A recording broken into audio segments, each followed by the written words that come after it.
નવા વર્ષ આપનું ખૂબ સુખ શાંતિ અને સમૃદ્ધિવાળું જાય એવી સૌ ગુજરાતના મારા વાલા ભાઈઓ બહેનોને માટે હું પ્રાર્થના કરું છું।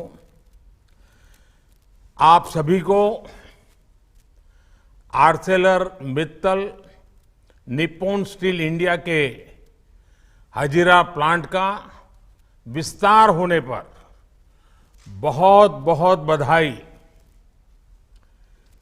इस स्टील प्लांट के माध्यम से सिर्फ इन्वेस्टमेंट ही नहीं हो रहा है, बल्कि भविष्य के लिए नई संभावनाओं के अनेक द्वार भी खुल रहे हैं। 60,000 करोड़ से ज्यादा का निवेश गुजरात और देश के युवाओं के लिए रोजगार के अनेक अवसर बनाएगा। इस एक्सपांशन के बाद हजीरा स्टील प्लांट में क्रूड स्टील के उत्पादन की क्षमता 9 मिलियन टन से बढ़कर 15 मिलियन टन हो जाएगी।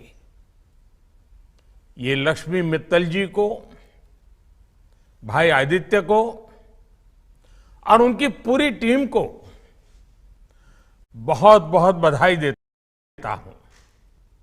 साथियों, अमृत काल में प्रवेश कर चुका हमारा देश अब 2047 के विकसित भारत के लक्ष्यों की ओर बढ़ने को आतुर है। देश की इस विकास यात्रा में स्टील इंडस्ट्री की भूमिका और सशक्त होने वाली है, क्योंकि जब देश में स्टील सेक्टर मजबूत होता है तो इंफ्रास्ट्रक्चर सेक्टर मजबूत होता है। जब स्टील सेक्टर का विस्तार होता है तो रोड, रेलवे, एयरपोर्ट और बंदरगाह का विस्तार होता है। जब स्टील सेक्टर आगे बढ़ता है तो कंस्ट्रक्शन, ऑटोमोटिव सेक्टर में नए आयाम जुड़ जाते हैं। और जब स्टील सेक्टर की क्षमता बढ़ती है तो डिफेंस, कैपिटल गुड्स और इंजीनियरिंग प्रोडक्ट्स के विकास को भी नई ऊर्जा मिलती है। और इतना ही नहीं, आज तक हम आयरन ओर एक्सपोर्ट कर ही संतोष मानते थे। आर्थिक विकास के लिए हमारी जो भू संपदाएं हैं उसका वैल्यूएशन होना बहुत जरूरी है। और इस प्रकार के स्टील प्लांट के विस्तार के कारण हमारे आयरन ओर का सही इस्तेमाल हमारे देश में होगा। देश के नौजवानों को बहुत रोजगार मिलेंगे और विश्व बाजार में भारत का स्टील एक अपनी जगह भी बनाएगा।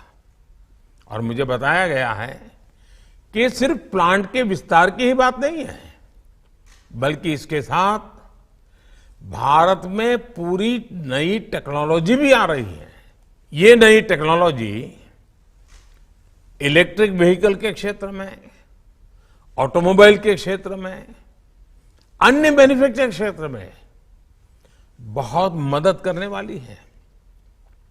मुझे विश्वास है कि Arcelor Mittal Nippon steel India, उनका ये प्रोजेक्ट मेक इन इंडिया के विजन के लिए मील का पत्थर साबित होगा।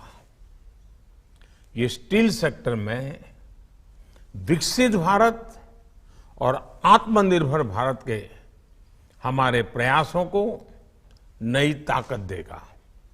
साथियों, आज दुनिया हमारी तरफ बहुत उम्मीद से देख रही है।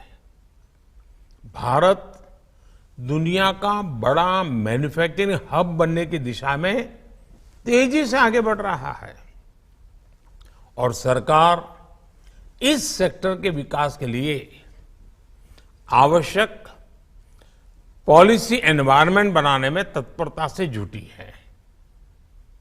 मैं गुजरात सरकार को भी बधाई देता हूं कि भूपेंद्र भाई पटेल के नेतृत्व में जो नई इंडस्ट्रियल पॉलिसी आई है वो भी गुजरात को मैन्युफैक्चरिंग हब बनाने की दिशा में बहुत ही दूरदृष्टि वाली वो पॉलिसी है। पिछले 8 वर्षों में सभी के प्रयासों की वजह से भारतीय स्टील इंडस्ट्री दुनिया की दूसरी सबसे बड़ी स्टील उत्पादक इंडस्ट्री बन गई है। इस इंडस्ट्री में विकास की अपार संभावनाएं हैं। सरकार की पीएलआई स्कीम से इससे विस्तार के नए रास्ते तैयार हुए हैं। आत्मनिर्भर भारत अभियान को मजबूती मिली है। इससे हमने हाई ग्रेड स्टील के उत्पादन बढ़ाने और आयात पर निर्भरता कम करने में दक्षता हासिल की है। इस हाई ग्रेड स्टील का इस्तेमाल क्रिटिकल और स्ट्रेटेजिक एप्लीकेशन में भी बढ़ गया है।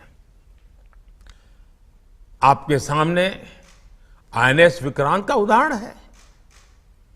पहले हम एयरक्राफ्ट कैरियर में इस्तेमाल होने वाली स्टील के लिए दूसरे देशों पर निर्भर थे।